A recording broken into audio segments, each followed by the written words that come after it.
Hello you plonkers and welcome back today to another video on the Druzy channel. It's the end of 2023, just had the best year of my life. I'm back here in Australia and like I do pretty much every year, thought I'd do an end of year Q&A. Again, my channel doesn't really get views at this point in time, but I like to use these videos as milestones for just future reference. When I look back on them, I've done one every year. I like to look back on it and see how I changed year to year. So that's why I do it. And for the people that do watch these videos, it gives you a good chance to pick my brain and ask any questions. So ask the questions on my Instagram @_Druzy. Thanks if you ask a question. Let's get into them. This one's from Sean Cox. Are you a man or a mouse? I'm a man, definitely a man. E_Ligator. Will there be Fremantle Dockers vlogs next year? 100% definitely going to be Fremantle Dockers vlogs next year. Plan is to move to Melbourne in a couple months' time, so I should be able to film the Freo away vlogs when they play in Melbourne. If not, I'll probably be back for a couple games anyway, just seeing family because I obviously live in Perth. So yes, there will be Freo vlogs. If I don't move to Melbourne, I'll be in Perth for most of the year anyway, so the home vlogs will be happening. The Dockers vlogs will be back, baby. Let's go. From It's David James, what did you learn over your last year of traveling? Mate, I could spend a whole hour on this question because there was many lessons learned in this year of traveling. I had the best year of my life. I met so many people, went to 16 countries, countless cities and all sorts. So you learn a thing or two. I suppose just like enjoy your life is the biggest thing that came out of this year. Like people get stuck working so hard in jobs just to continue to work and then get in debt and then they get stuck. It's like, nah, go enjoy your life. Like it's a cliche saying, but like live every day like it's your last. I can say this year I lived my life to its fullest potential and I can die happy now knowing that in 2023 I did absolutely everything that I wanted to do. So just learning how to enjoy my life, and I know I can flick that switch. If I'm ever caught in a rut, I can just go and travel if I work hard enough and can afford to. That's one of many lessons. Another one is I don't really care what anyone thinks anymore. I just do my own thing. As long as I'm not harming people, I'm happy doing what I'm doing.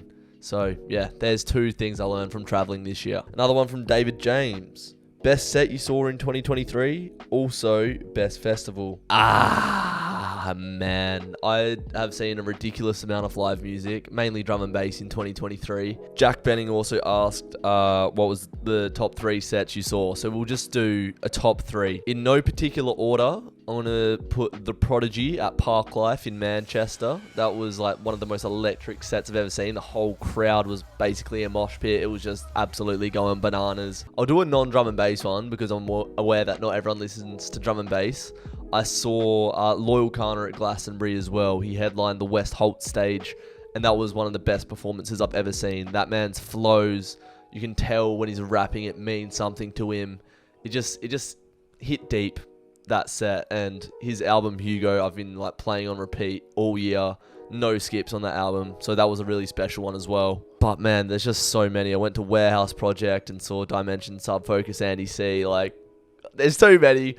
I'm just going to say Dimension and Subfocus back to back at Glastonbury as well. Best festival I went to this year was Glastonbury. Best days of my life. Like everyone asks, where was the best place you went? And it's hard to say where the best place I went was because, you know, they all have their individual differences. So they're all sort of on par, and then Glastonbury's like 10 levels above. It was that much fun. Spriggy. What's going on, Spriggy? New father? Mate, congratulations to Spriggy. He's a new dad. What's the plans for 2024? Legend.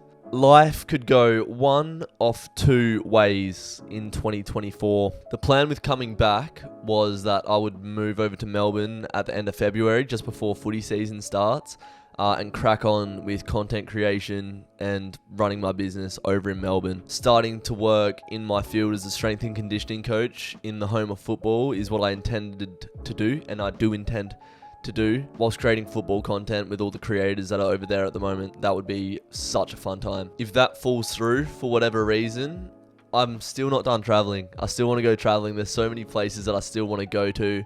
So if I can't move to Melbourne in the next few months, I'll probably save up my money until about mid-May and then go on another 4 or 5 month adventure and do it all over again. Because if I could rewind this last year that I had, I would do it in a heartbeat. Best year ever. So if I could relive that to half the degree, it would be great. Move to Melbourne or continue traveling for the second half of 2024. Yes, that's the plan for 2024. This sort of answers my boy Rico's question. Do you miss your travel days, bro? Think about doing another one? Take care, mate. What a guy. Met Rico at a hostel in Madrid. And yeah, as I just said, I'd love to go back traveling again. It was the best thing I've ever done. I know, yeah, just for the rest of my life, I'm going to cherish the memories that I made this year. I keep going on about it. Traveling just changed me, you know? Traveling will never stop for me. It's just to what extent will I travel each year. So I'm going to travel regardless in 2024. It's just how much.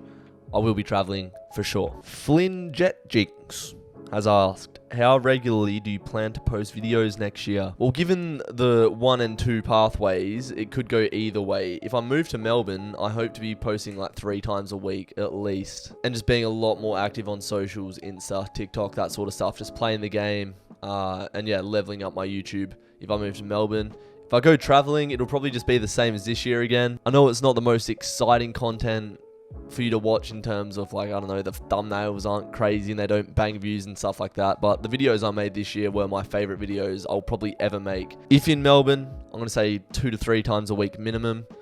If traveling and if option 2 happens, yeah, it could be another dry year for the Druzy channel.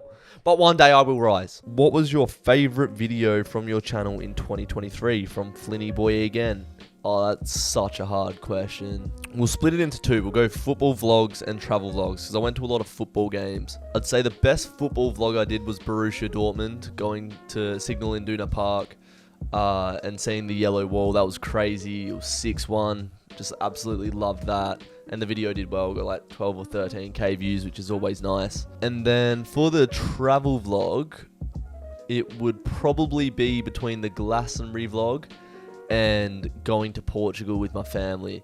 The Portugal one just is one I'll always watch back on. It was a family holiday, a once in a lifetime thing where we had all of my English family, me and my brother, just staying in a villa, running amok in Portugal. That was great. And then Glastonbury just captures the best days I've ever had. So I'll go to the Glastonbury vlog if I had to choose one of the 2. There we go. We'll go Glastonbury vlog and Borussia Dortmund. L. Chandler asks, who was your biggest influence / role model in 2023? This one's an easy one. Without a doubt, the biggest influence on my life this year was my Uncle Peter. Not only did he give me a base in England to live, to travel Europe rent-free, he just provided me with so much life advice from the perspective of a 57-year-old who has lived a crazy life, incredible life. He's given me such a new perspective on life that I didn't really have before. Just sitting with Uncle Pete, chilling with him, getting life advice, wisdom, sort of incorporating his banter and how he doesn't take himself too seriously, learning not to care what other people think. Yeah, it was a real special year getting to live in England with my uncle whilst traveling. And of course, he gave me the opportunity to travel this year. I wouldn't have been able to do it without him. Yeah, days I'll cherish forever with my Uncle Pete. Probably the most important person, aside from my mum and dad and my brother, in 2023. UCAT. Do you see yourself living in a foreign country in the long term? Never say never, UCAT. I mean, I'm just going to give this YouTube thing a try, see if it cracks up to be what I want it to be. If it doesn't, hopefully by that point, I'm a sort of decent enough strength and conditioning coach that I could work anywhere in the world and travel and apply my trade. So I wouldn't say no, but at this point, I wouldn't see it happening at any stage in the next like 3 or 4 years. But I'm an open-minded man. Things can change. And there's nothing really holding me down anywhere, to be honest. Like, I've just traveled the world by myself. I could easily do it again. So, not going to say no, but cannot solidify yes. That doesn't answer your question. Maybe is the answer you get. And the last question comes from Jesse. What was the worst decision you made this year? Coming home. I actually don't regret. I do not regret like 99.999% of decisions I made this year. Like, if I could run it back, I actually wouldn't change anything. Genuinely wouldn't change anything. There we go. There's the end of year Q&A for 2023. I hope you enjoyed it. May 2024 bring us many more great memories, great times, and meeting great people. That's all I can ask for, along with my health. For those people that have watched my videos this year, in a time where the content hasn't been as exciting, I appreciate you a lot. Obviously, that means that you do care about what I have to say and what I have to do. So you are the real, true supporters of what I do. and I appreciate that greatly. I don't know what's coming in 2024, but all I know is it's going to be another year of sick times. And that's really all I want, to be honest. I just want to have good memories that'll last me for a lifetime. I appreciate you watching the video. If you did, please leave a like on the video, subscribe if you're new, and just check out my bloody travel vlogs from this year. They were the best videos, the most fun I've ever had. So go and check them out, and we'll see you in the next video. Until then, take care, you plonkers.